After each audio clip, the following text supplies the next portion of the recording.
Hey everyone, and welcome back to Salmon's Brews, your soon-to-be favorite show about magic, coffee, and meat. Here in episode 2, we have a very interesting discussion topic, but before we get to that, I have a confession to make.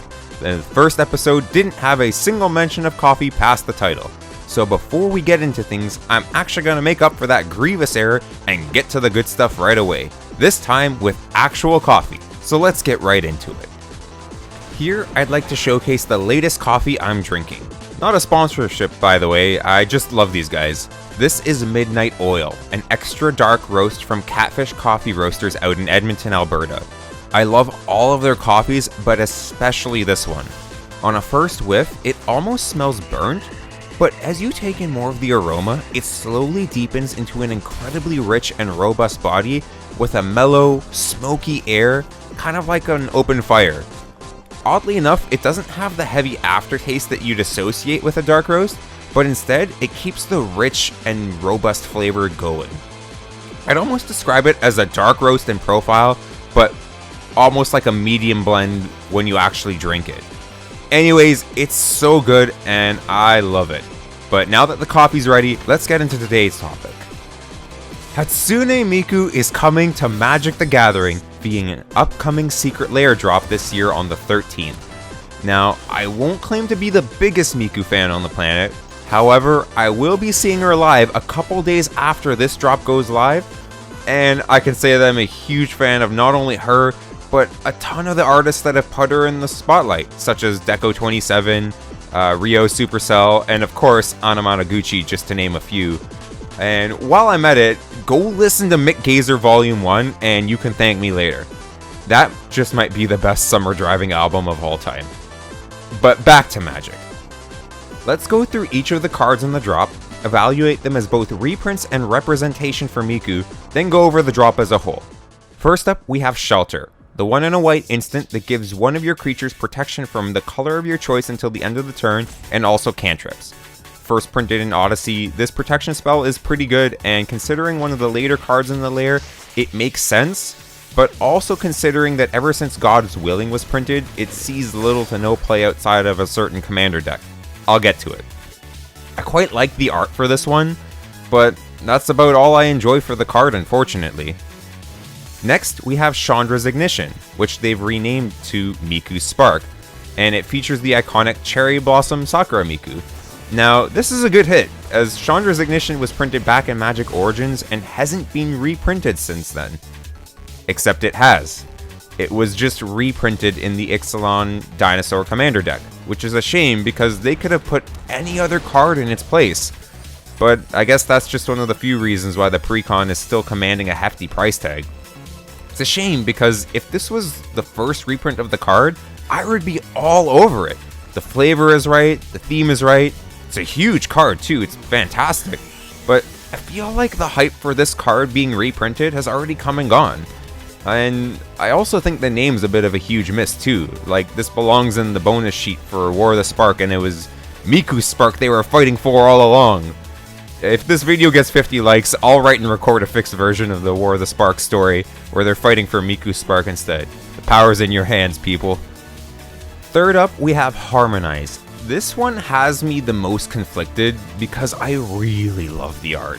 I know some of you will be like, but Salmon, you only like it because it looks the most anime. And to that I say, yes and no. It feels the most like Miku. She always was anime. And just look at how cute and colorful the art is. Oh, I love it. It's great. Those are the two key traits of Hatsune Miku. And as for the flavor, this is a huge win. Please, serenade me with your harmonies, Miku. And this is where the conflict comes in. It's Harmonize. Do we really need another reprint of Harmonize? It already has over 30 printings, and it was just recently reprinted in the Fallout Commander decks in March. It pains me that such a fantastic art is going to a card that most people already cut from their decks anyways. Fourth, we have Miku Lost But Singing, a renamed take on Azusa Lost But Seeking. This one's cheeky. It fits the flavor and theme really well, but almost too much, like we would have almost expected something like this. Luckily, it is a good card that sees a good amount of play, so surely this one will have a home, right? Well, despite being a good reprint, it pains me to say that it's not even the first Secret Lair of Azusa, and in my opinion it isn't even nearly close to being my favorite. Just look at how much better Tsubanari's depiction of Azusa is. I mean no disrespect to Jaehan Shu, but I just wish it had a tad more elegance, the way the prior Secret Lair shows off Azusa. I don't know, I'm not big on this one personally. I already run this Azusa in one of my commander decks, and I have no intention of replacing it, even if it does feature Hatsune Miku on it. Okay, next up is the reason for half the cards in the Secret Lair having a Boros color identity. We're getting Miku the Renowned as Feather the Redeemed. I actually really like this one, both as a card and as the composition. Feather, while not being a huge reprint, is quite a popular commander, and this, in my opinion, is the perfect card to give to Feather players. Feather only received an old border treatment ever since being printed in War of the Spark, but this is the perfect card to shine in the command zone, and one that actually stands out.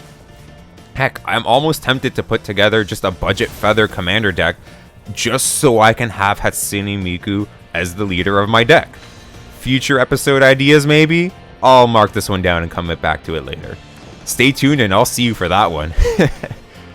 Okay, finally we have Inspiring Vantage. I don't know what it is about Danny Pendergast that just brings out the most incredible artwork, but this one is just stupendously captivating. I actually want this art as a playmat. Like, it's so stunning and incredibly evocative of what Miku is, being the center of attention, or in her words, the queen of the world. Like, the world is hers. Reprinting a Kaladesh Fastland here is also really good because those see a ton of play, and this one just slots right into the Miku Feather deck as well. Wait, they just reprinted this in Thunder Junction? They couldn't have printed any other Boros dual land that needed reprinting and not renamed it to like Miku Stage or something like that? I guess not. Well, so much for that. It's a shame too, because I absolutely love this art. It's probably my favorite of the whole Secret Lair. Okay, now with the cards out of the way, let's do a little financial breakdown. This Secret Lair costs $29.99 and $39.99 US for the non-foil and foil versions respectively. All of the following data I pulled just from searches from TCG Player, by the way.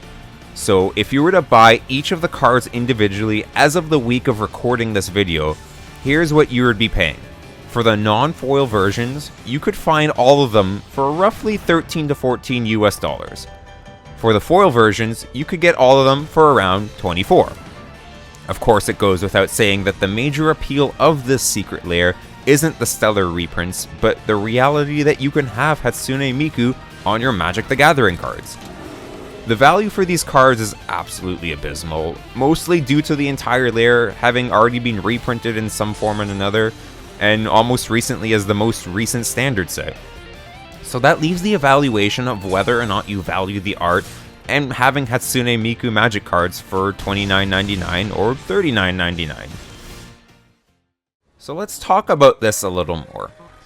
While I quite like that a character as prolific as Hatsune Miku has even been considered for an alternate art treatment of Magic the Gathering cards, and that Wizards of the Coast has been far more forward with including her and other properties for things like Universes Beyond, I don't think this is the way to do it.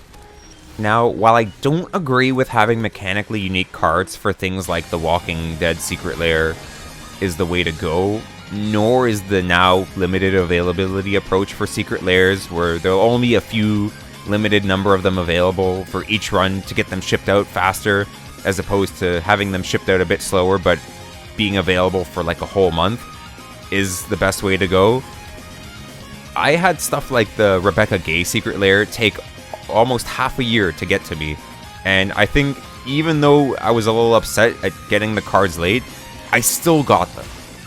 So whether or not you enjoy Universes Beyond or how much you choose to engage with it is kind of irrelevant, because this is where the future of Magic is going. We already got the Fallout Commander decks, and later this year we're getting Assassin's Creed. Next year we're getting Final Fantasy and Marvel. I can see a lot of people skipping the Secret Lair because for the most part it does hit a slightly more niche audience in the West. That being said, this isn't even the first collaboration between Magic the Gathering and Hatsune Miku. Long ago in the year of our Miku 2022, as a promotion for the then upcoming set Kamigawa Neon Dynasty, Magic the Gathering collaborated with Hatsune Miku in the form of her releasing a new song promoting the game and set. And you know what was released from that collaboration? Nothing. It was just the song, really. And the song is really good, don't get me wrong, but what a huge missed opportunity that set was.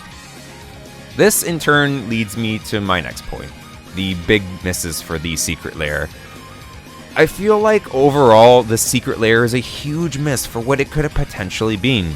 Having a Kamigawa themed reprint Secret Lair that also features Hatsune Miku would have been so cool, entirely on flavor, and a perfect opportunity to reprint some cards that really need reprints right now. Just imagine Hatsune Miku as the Wandering Emperor, a card that sees a huge amount of play and would absolutely be perfect for flavor. How about Fable of the Mirror Breaker as Fable of the Vocaloid? Heck, even if you don't want to limit it to Kamigawa theming, why not go further and take advantage of the popular things Miku is known for? Good friend of the channel and friend of mine, Dead Pixel, suggested to me that they should have done a Door to Nothingness as the disappearance of Hatsune Miku, one of her most iconic songs. This got me thinking of a few other iconic Miku songs and what they would look like as magic cards. Thousand Moon Smithy could be Senbonzakura Smithy. World's End Dance Hall could be Hall of Heliod's Generosity or Hall of the Bandit Lord. And what about Blackblade Reforged as Alik? What about doing Yorn as Snow Miku and the staff on the backside her microphone? Why not have Racing Miku as Katori or Depala? There are so many opportunities for this collaboration that I feel were severely overlooked. One thing's for certain, if the bonus card doesn't include the number 39 on it for any reason, I am dubbing this entire Secret Lair a failure. That brings me to my closing points for this. Am I going to be getting the Secret Lair? Well, part of me wants to have it for the cards despite the terrible value. I have purchased previous Secret Lairs in the past despite their monetary value being less than what was being paid for one reason or another. Art, enjoyment, cards I just play in a bunch of decks. At the end of the day, if you enjoy something and you have the disposable income to spend on it, it's your dollar to spend. I would love to have this Secret Lair, truth be told, seeing how it's coming out the very same week I'm going to see Miku. I might just cave and get it anyways. But it isn't something I'll be proud to get. It's even more of a shame because I really wanted to see more out of a collaboration as great as this one. But what do you think? Are you going to get the Hatsune Miku Secret Lair?